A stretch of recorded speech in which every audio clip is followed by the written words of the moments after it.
There's been an interesting pattern with regard to film emerging in the last number of years, whereby culture has chosen to reject the literal message of the author in place of taking a more mystical, spiritual and meaningful lesson from various films.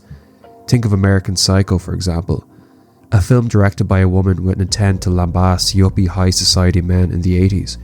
Instead, the enduring message of American Psycho, down to the internet's influence, is one of almost sympathy and relatability to its lead Patrick Bateman.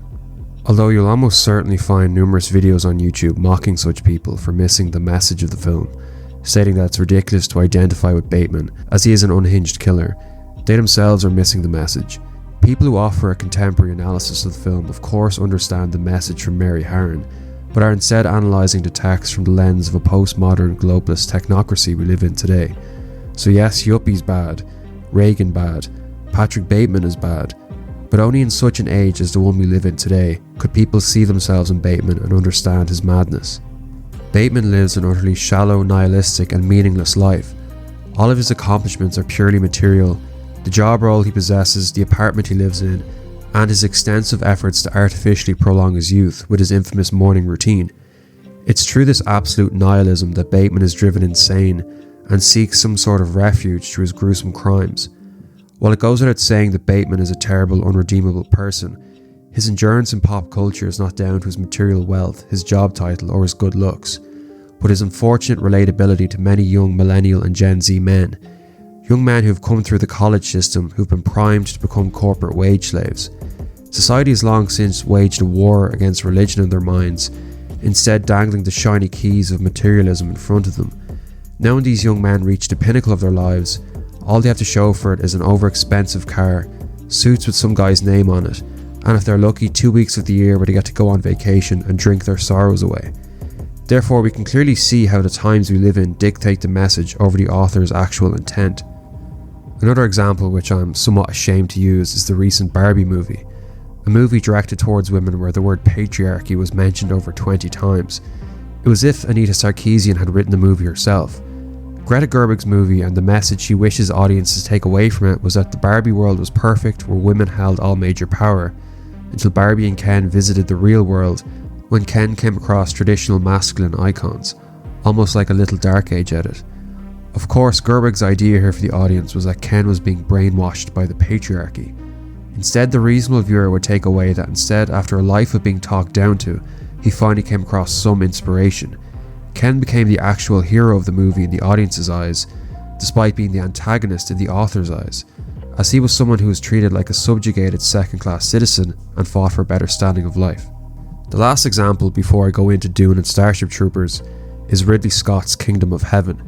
This was such a typical Hollywood movie where in retelling the Crusades, all of the Christian Knights Templars were evil fat liars, while all of the Muslim Saracens were men of honour.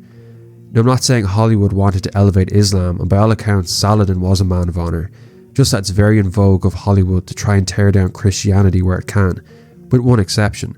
Like Saladin, the Christian king of Jerusalem Baldwin IV has an enduring reputation throughout history as a man of honour and courage. He was one of the few Christians the movie portrayed in a positive light. To this day, the only cultural awareness of Kingdom of Heaven isn't Hollywood's message of evil Christianity. Instead, it's appreciation for King Baldwin through the vast number of tributes to him on TikTok and YouTube.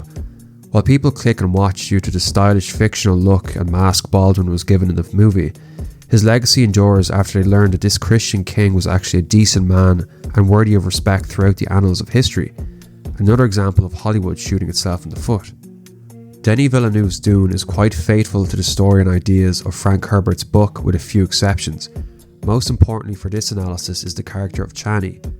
Paul Verhoeven's Starship Troopers is radically different from Robert Heinlein's Starship Troopers, although I suspect writer and frequent collaborator of his, Ed Neumeyer, was a bit more sympathetic towards Heinlein's ideas, something which I'll explain later.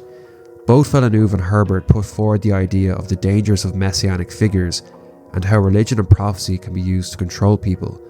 While this message is mostly advanced by Paul's inner dialogue in the book, in the film the character of Chani is elevated and changed to vocalise this message. She is not a believer in the Lisan al-Gaib prophecy. She is visibly angered at any religious support for Paul and even leaves him in the end, unlike in the books where she is quite supportive of Paul. In the film, Chani's big line is to announce the prophecy is how they enslave us. Therefore, it's quite clear that the authors, both Herbert and Villeneuve, wish for the consumer to take away that message. Religion is a control mechanism, and messiahs are dangerous. The message of Verhoeven's Starship Troopers is widely influenced by his own ideology. Verhoeven, an admittedly great filmmaker, is a Dutch communist who almost smugly mocks Heinlein's novel in his film adaptation. The director stated that he hated the book and couldn't finish it, as it was right-wing and fascistic, something which he said he had to fight against while shooting the film. Verhoeven wished to lambast fascism, putting across the portrayal of a society that thrives on war for its own existence, needing to brainwash its citizens with constant propaganda reels, and one in which citizenship is only guaranteed through service to the state, an idea that survives from the book, which is something that actually stemmed from the Roman Empire. There are various explanations for Paul's messianic acts that one could use in support of Herbert's and Villeneuve's message. Paul's prescience is the result of a breeding program of which he is a product, amplified by the spice. Paul's military capabilities and knowledge of the Fremen are a result of the training he received prior to his arrival on Arrakis, and he survives the water of life due to his training in the ways of the Bene Gesserit, where poison transmutation is practiced. However, while acknowledging all of this, and much to the chagrin of some content creators, audiences are falling in love with the romantic Lawrence of Arabia figure who leads an oppressed people against an evil empire. Despite what message may emanate from Herbert's book and film, the Fremen do still win, and are heavily inspired by the belief that this victory is their religious right to do so. So while the movie presupposes the notion that religion is dangerous and a means of control, the opposite of this is what's actually resonating with audiences. The fact that religion can be a huge source of inspiration for a small group of dedicated people looking to accomplish something seemingly beyond themselves. This has been evidenced time and time again in history. The Jewish revolt against the Romans, the Crusades, even more recently where the Taliban managed to win the war for Afghanistan against the largest and most mighty military force ever assembled, the United States. The Taliban were outgunned and hopelessly outmatched. The difference being they were radicals who believed in their holy right to the land, whereas the average American soldier was under the impression that they were there for, the freedom of Middle Easterners to eat in McDonald's. If Villeneuve's Dune came out in the early 2000s while the West was for the most part experiencing political stability, at the same time when the four horsemen of atheism were at their peak, and when both Islam and Christianity were being mocked and ridiculed daily on TV, I believe the unanimous audience takeaway from the film would have been to regurgitate Chani's talking points and denounce Paul as a villain. However, times have changed. We're currently witnessing a televised genocide of the Palestinians at the hands of the Israelis.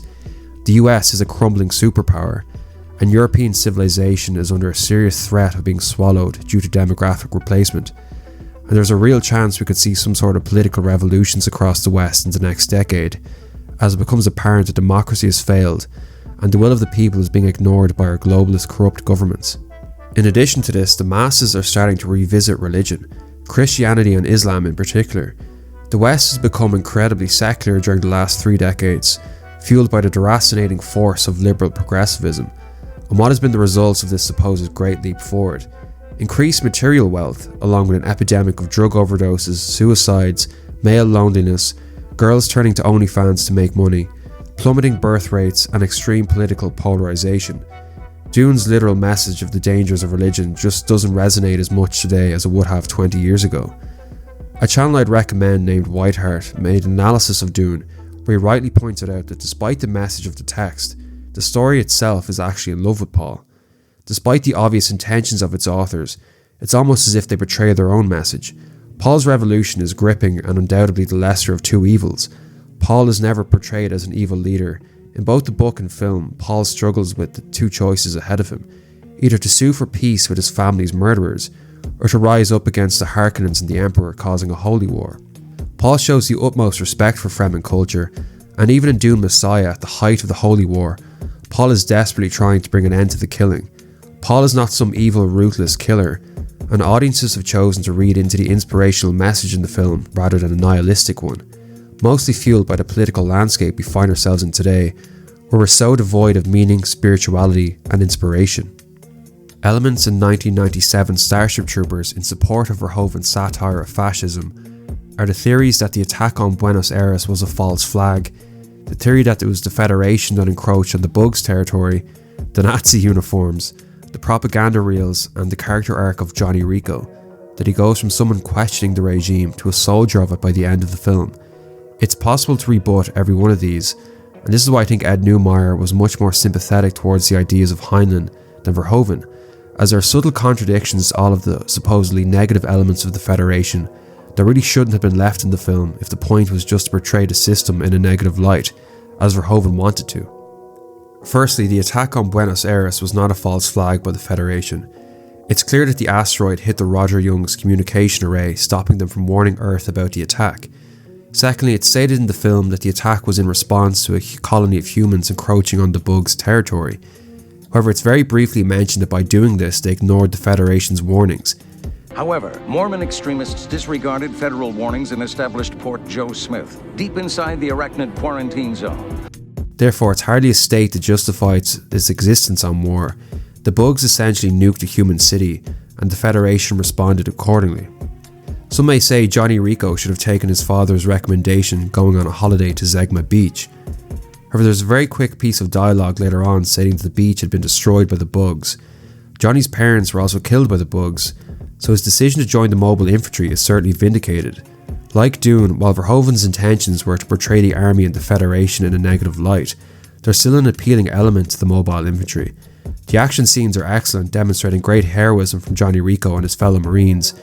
Many hardcore fans of the film to this day don't leave comments on videos discussing in depth how great of a parody of fascism it is, and said how awesome the mobile infantry and Johnny Rico are.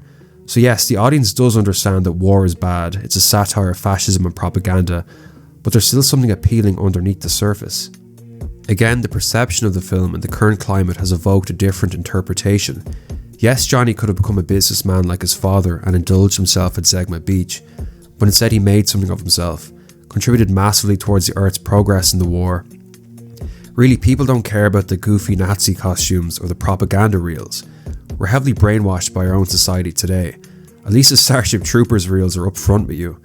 People in our world have gone from religious conservatism to arguing in favour of child gender transitioning in just 2 decades. The idea of the Federation being bad because propaganda just doesn't hit the same anymore. We live in a world where we slave away in office jobs, 9-to-5s. Individualism, selfishness and hedonism is the new religion. The prospect of society based on service and duty just doesn't seem as unappealing in this age as it might have 2 decades ago.